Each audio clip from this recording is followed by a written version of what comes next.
por su cuenta trataba de hacer estudios de, por ejemplo, de taxidermia, de geología, mientras iba al colegio religioso. Hasta que un buen día se entera de que va a partir una expedición, la segunda expedición del Big, hacia Sudamérica. Esa segunda expedición estaba dirigida para cartografiar todo el continente sudamericano, y gracias a la influencia de su tío logra embarcarse como un naturalista sin ser remunerado, dice, en aquella expedición que sin duda cambió las ciencias naturales del mundo, ¿no? Cambió su visión de lo que era el estudio de las ciencias naturales con aquella expedición, y después su obra principal, La evolución de las especies. Parten en 1831, o sea, Darwin tenía 22 años, ¿no? Y llegan a territorio uruguayo por primera vez en 1832. Vive ancla en Montevideo, y Darwin parte hacia el este, ¿no? Canelones, Maldonado y La Valleja. Después va a Buenos Aires, la zona de La Pampa, Santa Fe, y regresa en noviembre de 1833 al puerto de Montevideo, y ahí toma hacia el oeste, ¿no? La zona de San José, Colonia y Soriano, que es lo que justamente vamos a hablar con Marcelo, y que se va a conmemorar justamente en noviembre los 190 años de la presencia de Darwin en aquella zona.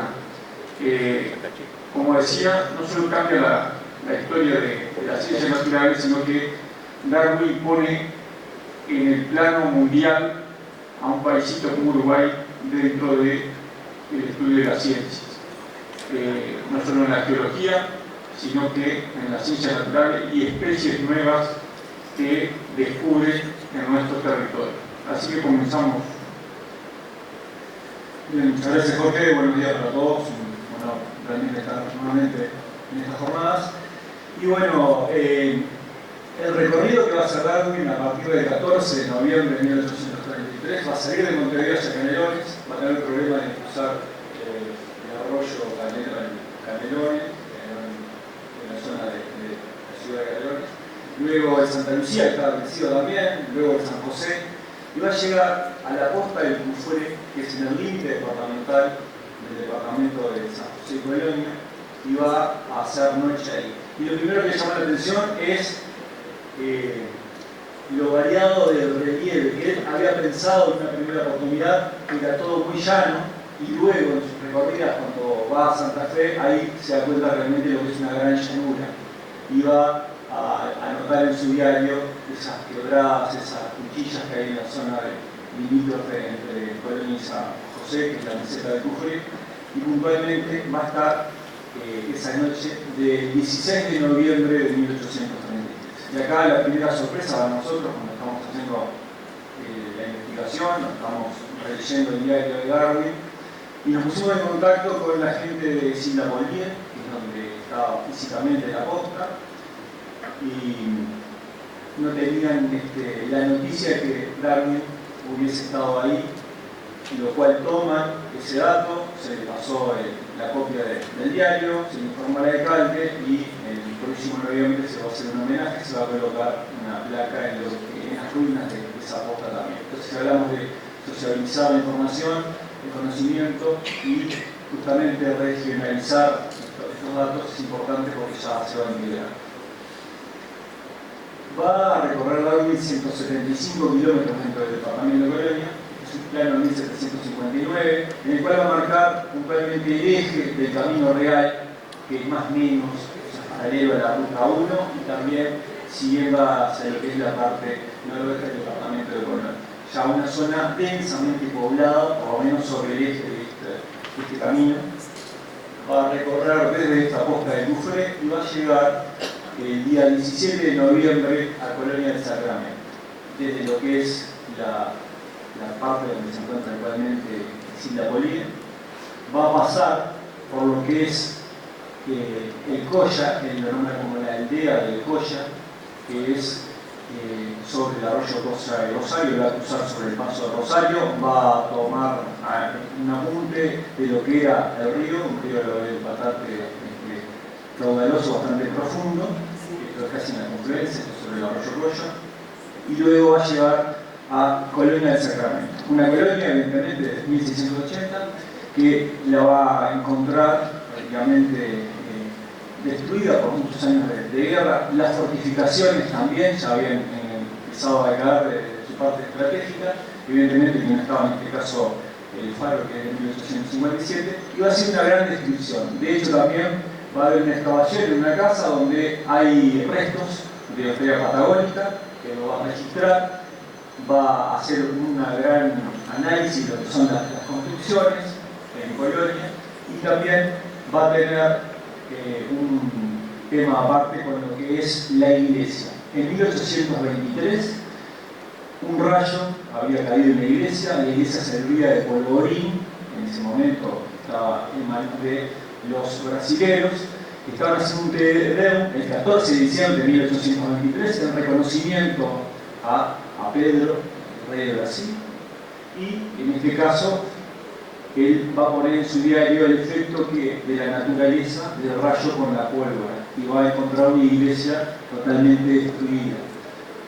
Luego de Colonia se va a dirigir unos 25 kilómetros al norte, a la Rinconada, que forma el río San Juan, el río de la Plata y el arroyo San Pedro, que actualmente lo ocupa lo que es la barra de San Juan, esa zona conocida así, un establecimiento que no da el nombre del anfitrión, es una pena no tenerlo, suponemos que puede ser Vicente Privativo, y en el cual va a haber una estancia con unas 3.000 cabezas de ganado, 800 yeguas, 600 ovejas y 150 potros, y ahí también le va a llamar la atención lo que es, en este caso, una vaca con una deformación genética. Él le llama la vaca ñata, consigue 2 cráneos que después lo va a mandar a través del capitán Surio de Buenos Aires, lugar que están actualmente en el Museo de Londres, y es una deformación genética, le llama mucho la atención, lo compara también con el silvaterium, una especie extinguida en la India, y él, evidentemente, que todos estos son datos para su teoría después. De la barra va a continuar hacia el norte y va a pasar al relato que le va a hacer Jorge. Sí, en el diario no lo menciona, pero él escribe después, posteriormente, un libro, Geología de Sudamérica, donde dice que estuvo en Calera de las Huérfanas, y ahí encuentra una arenisca roja, que hoy comúnmente se llama balastro, que se usa de cimentación y jardinería rural, y posteriormente cruza el arroyo de las Vacas por el paso del cerro y se dirige hacia la desembocadura del Víbora, donde dice que esa noche se hospeda en la calera de un norteamericano. La calera del Víbora era la famosa calera de Narbona, la estancia de Juan de Narbona, el edificio más antiguo del interior del país, ¿no? Data de 1736. Y el norteamericano era Josué Bond, que la había adquirido en 1829, hermano de Jane Bond, no del espía inglés, pero era medio espía, porque tanto Josué Bond como Jane Bond eran cónsules, fueron los primeros cónsules norteamericanos en Uruguay, y por lo tanto los cónsules de aquella época eran espías, o sea, llevaban toda la información que podían hacia sus respectivos países, ¿no?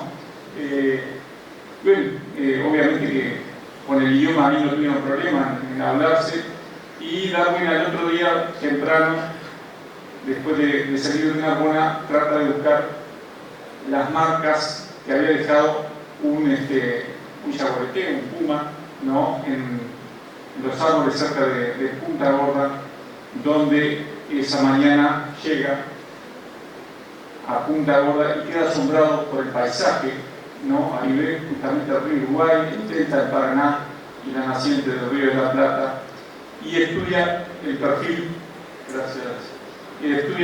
de esa barranca, y ve la similitud de esa barranca con las barrancas del río Paraná, de Rosario, ¿no? Las mismas formaciones geológicas, los mismos estratos geológicos, que en el año 1987 el profesor Luca Rosselli, decide hacer una escalera cortando la barranca en homenaje a Darwin, y es el segundo monumento que existe de Darwin en nuestro país. El primero es el de Cerro Clavel, como vamos a ver más adelante. El correo de la tarde se dirige a Soriano. Tenía información de que en Mercedes, en la zona de Mercedes, se había encontrado un cráneo de un animal distinto, ¿no? Y ese viaje lo acompaña Covington, que era el grumete del Big, que llevaba una libretita. No es el diario de Darwin, pero hacía algunas anotaciones. Estuvimos en Mercedes, estuvimos a tal lado, que es interesante también de leer y complementa un poco el diario del naturalista Darwin. Pasa en una estancia del Bequelón, y ahí habla de los perros pastores, y le llama la atención que un perro prácticamente organiza todo el ganado. También habla de los gauchos y cómo montaban los jinetes, que eran cómo montaban los caballos. En fin, le llama la atención un montón de cosas. Habla incluso con los gauchos les preguntan qué tal eran las mujeres de Buenos Aires, si eran las más bonitas, si eran las peinetas más grandes las que usaban. En fin, el diario es rico en detalles, ¿no? Pero bueno, se encuentra con el cráneo justamente de un toxodón, un animal extinto de la megafauna, que Darwin, ese es el cráneo original, ¿no?, que se encuentra en el Museo de Londres.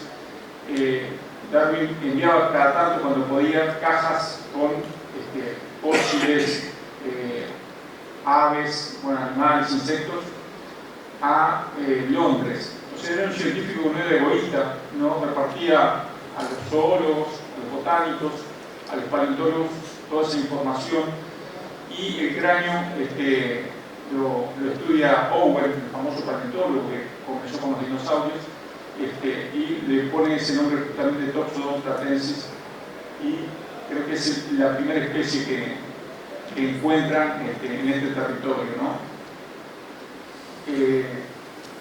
Bien, está sobre el Río Negro, en Cerro Claveles, hoy Zacachispa, pero antes Villa Darwin.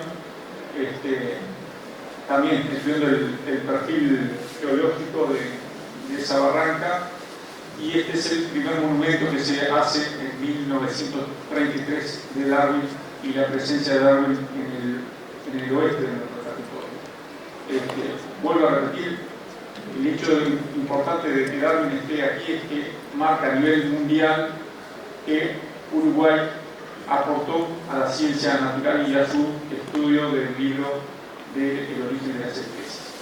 Eso es todo. Muchas gracias.